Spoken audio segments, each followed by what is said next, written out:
Assalamualaikum warahmatullahi wabarakatuh. Kembali lagi bersama saya, Diah Aningrum dalam kelas fisika.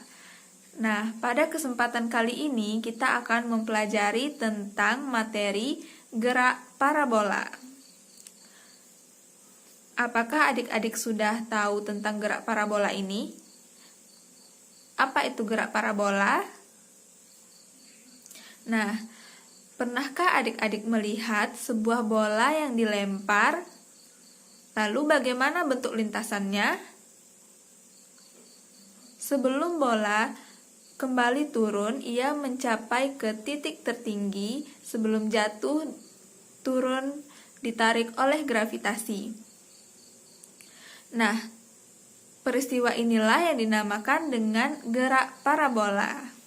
Gerak parabola adalah gerak yang lintasannya berbentuk parabola. Gerak parabola ini merupakan gabungan antara gerak vertikal dan gerak horizontal. Nah, untuk lebih jelasnya, yuk kita simak video berikut ini. Nah, sekarang coba adik-adik perhatikan animasi berikut ini. Nah, bola yang ditendang membentuk gerakan parabola. Nah, gerak parabola ini merupakan gabungan antara gerak vertikal dan gerak horizontal. Nah, dapat dilihat dari gambar ini, gerak membentuk sumbu Y serta sumbu X. Dinamakan dengan gerak parabola karena lintasannya yang berbentuk parabola, bukan berbentuk gerak lurus. Gerak parabola ini juga dikenal sebagai gerak peluru. Adapun contoh untuk gerak parabola ini dapat kita lihat pada gerakan bola saat dilempar, gerakan pada peluru yang ditembakkan, gerakan pada benda yang dilemparkan dari pesawat, dan gerakan pada seseorang yang melompat maju.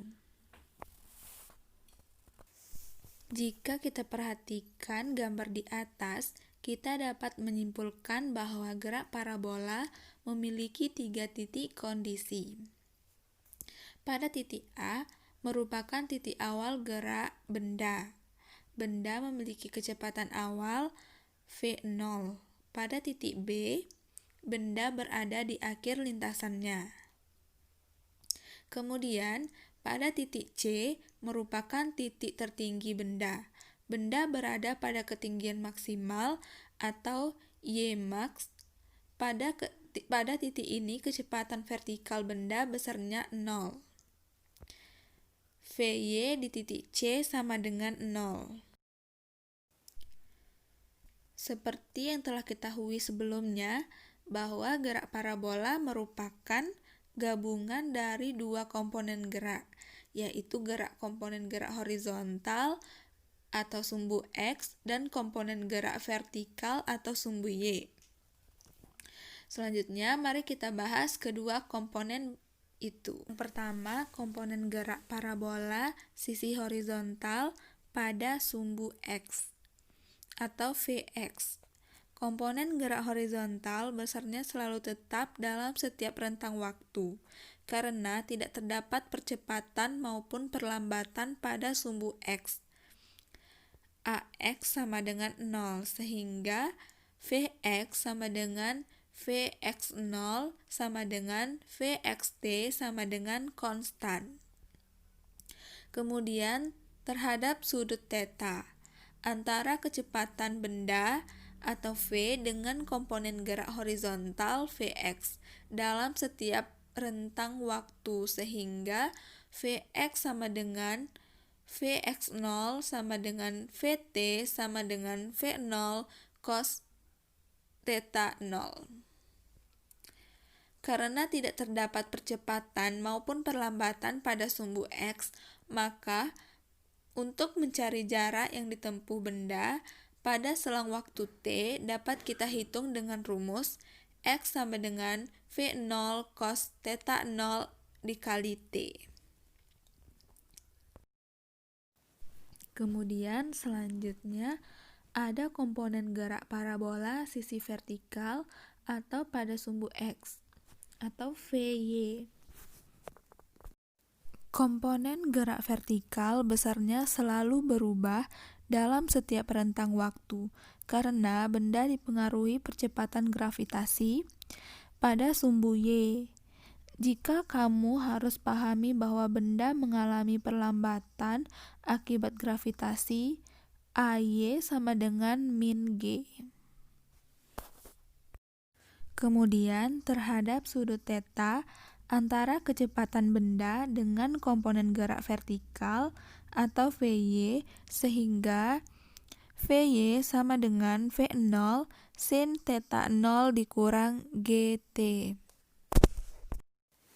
Karena dipengaruhi oleh percepatan gravitasi, maka komponen gerak vertikal atau VY pada selang waktu T dapat kita cari dengan menggunakan rumus VY sama dengan V0 sin theta 0 dikurang GT.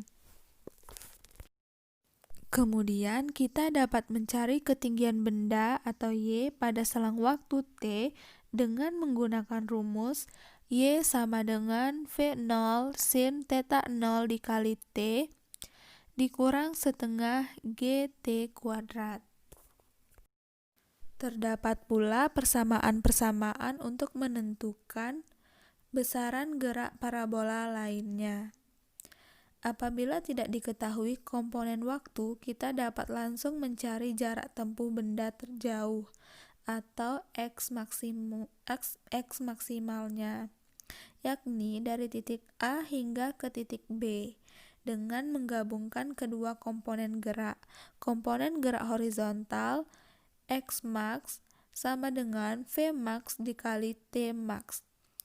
Kemudian kita dapat pula langsung menghitung ketinggian benda maksimum atau Y max dengan persamaan Y max sama dengan V0 kuadrat sin kuadrat theta 0 per 2G.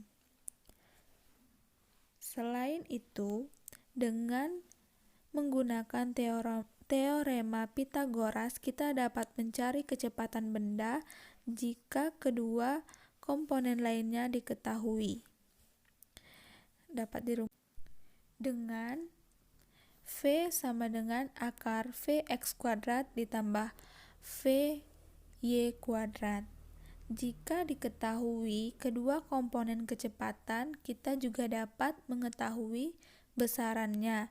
Sudut theta yang dibentuk yaitu tan theta sama dengan Vy per Vx. Selanjutnya kita masuk ke contoh soal. Soal pertama, seorang stuntman melaju mengendarai sepeda motor menuju ujung tebing setinggi 50 meter. Berapa kecepatan yang harus dicapai motor tersebut saat melaju dari ujung tebing menuju landasan di bawahnya sejauh 90 meter dari tebing? Abaikan gesekan udara. Untuk menjawab soal sebelumnya, maka gambarkanlah terlebih dahulu lintasan gerakan parabola objek tersebut. Nah, perhatikan gambar berikut. Kemudian kita definisi komponen-komponen yang diketahui. Dengan rumus untuk mencari ketinggian benda, kita bisa mendapatkan waktu tempuh. Nah, perhatikan rumus di atas. Y sama dengan Vy 0T dikurang setengah GT kuadrat. Kemudian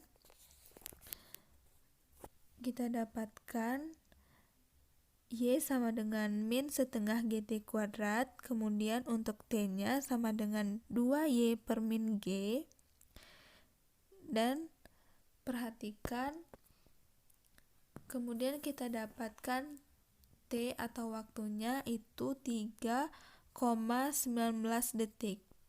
Dengan rumus untuk mencari jarak tempuh, kita bisa mendapatkan kecepatan motor, yaitu X sama dengan Vx0 dikali T. Selanjutnya, Vx0 sama dengan X per T.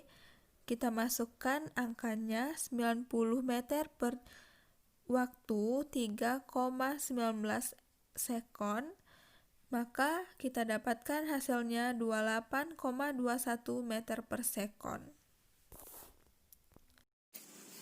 Nah, demikianlah materi penjelasan tentang gerak parabola. Apakah adik-adik semuanya sudah memahaminya dengan jelas? Nah, semoga adik-adik dapat memahaminya dengan jelas dan kita akan bertemu lagi di lain waktu, tentunya dengan materi yang berbeda. Demikianlah, wassalamualaikum warahmatullahi wabarakatuh.